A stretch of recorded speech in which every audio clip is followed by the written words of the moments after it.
Hey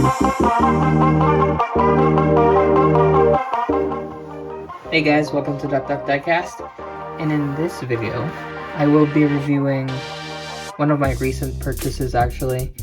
So this one, I don't have a box with it, I just got it loose, and this is the Sunstar, that's the brand, Porsche 356A. It's really hard to get the A model compared to, well, you can if you want to spend on like a Barago or a Maisto or something like that. So I wanted to try something different, and I am actually very pleased with this model. Like, it actually looks good. And unfortunately, I was aiming for a Schuko model, but the unfortunate part about that is it's quite expensive. I paid $50 for this one. That's 50 Canadian, so it's a pretty cheap model, and I was expecting something to be of cheap quality, but it's actually pretty decent. I would say this would be an up, like a little bit of a level up compared to like a No Rev or what's the other one as? Solido, but I haven't gotten Solido model yet, so I'm looking forward to that in the future. But yeah, so based on this, like, I do have the GT Spirit Porsche 356B, and as you know, GT Spirit makes closed resin models, so for this being an opening model is already a bonus right there. Alright, can't wait to show you the review. Let's get into it. Okay, so let's start with the exterior. I do like that silver. The paint is decent, and I believe this is an older model of Sunstar. This is actually my first model of Sunstar, so to have a comparison to something is a little bit hard. I do have a friend who has a Sunstar Subaru Impreza Rally version. I don't remember which one it is. I think it's the GC8 or whatever, and it's actually really nice. I think even the suspension works on it. Quote me if I'm wrong here, write down in the comments, but yeah, like, it's amazing. There's a lot of detail to it. Alright, so as you can see right away, the detail at the back here, we do see some separate pieces. No side mirror on this side, old school car. We do have a little decal down there. I'm not sure what it says, but this decal is not on the other side, which is interesting. And you can see the Carrera decal here, and it's very, very sleek. It just goes along the body lines of the car. So we also have separate pieces right here as well for that hood, Porsche logo or script, more separate pieces for the headlights, and the signal lights as well. Or, signal lights? Correct me if I'm wrong here. And yeah, there's a piece of like the grill next to those lights as well. And you have this nice chrome look as well. It's actually pretty decent. And also separate pieces for the windshield wipers. We also have this nice chrome frame on the glass, the windshield. There's that tiny antenna on the side here as well. And here is the separate piece for the side mirror. So yeah, like, if you were looking at it from afar, it looks like, oh yeah, it's a GT Spirit or something. Or honestly, it can even pass as a Schuko model from here. But yeah, like, I mean, obviously more details in the Schuko, but we'll get there. So yeah, you can also see separate details on the rear lights as well. Not a big fan of this license plate script just to say 356A on it. It's like, it's just too bland. I wish they would have put in something else in there, or just kept it blank.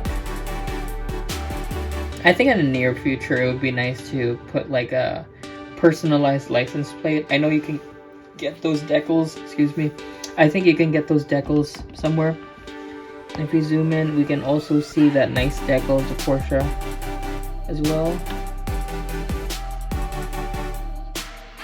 So yeah, lots of good details here.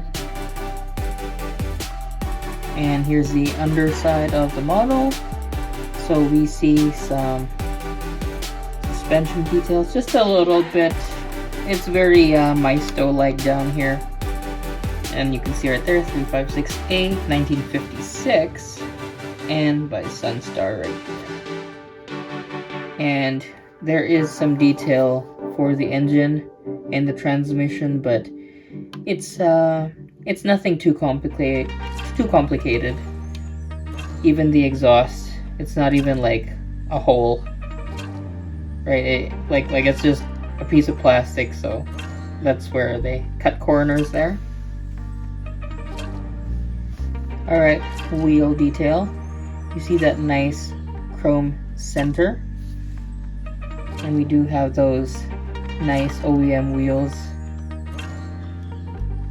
Nothing written on the side there on the sidewall, but we do have some nice tread.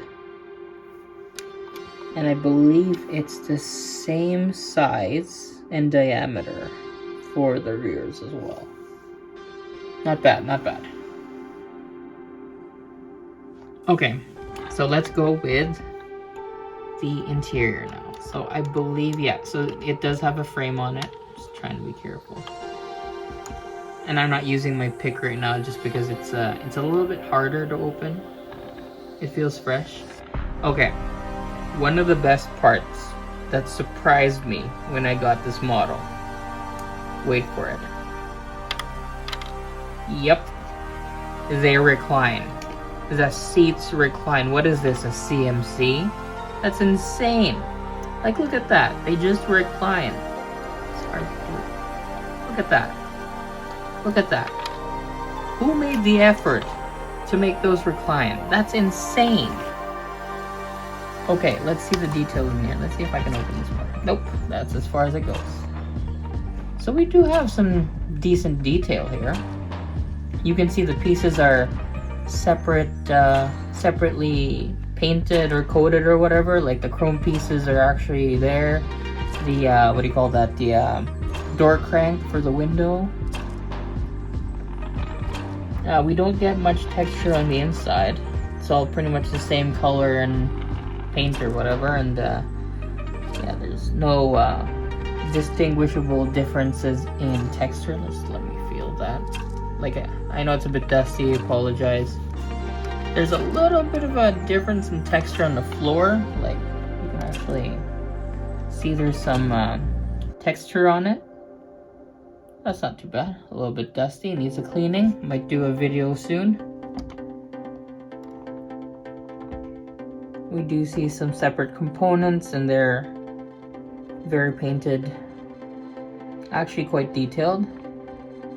From here I can already see the gauge clusters, and they are detailed as well, and you can see the Porsche crest in the middle of that steering wheel.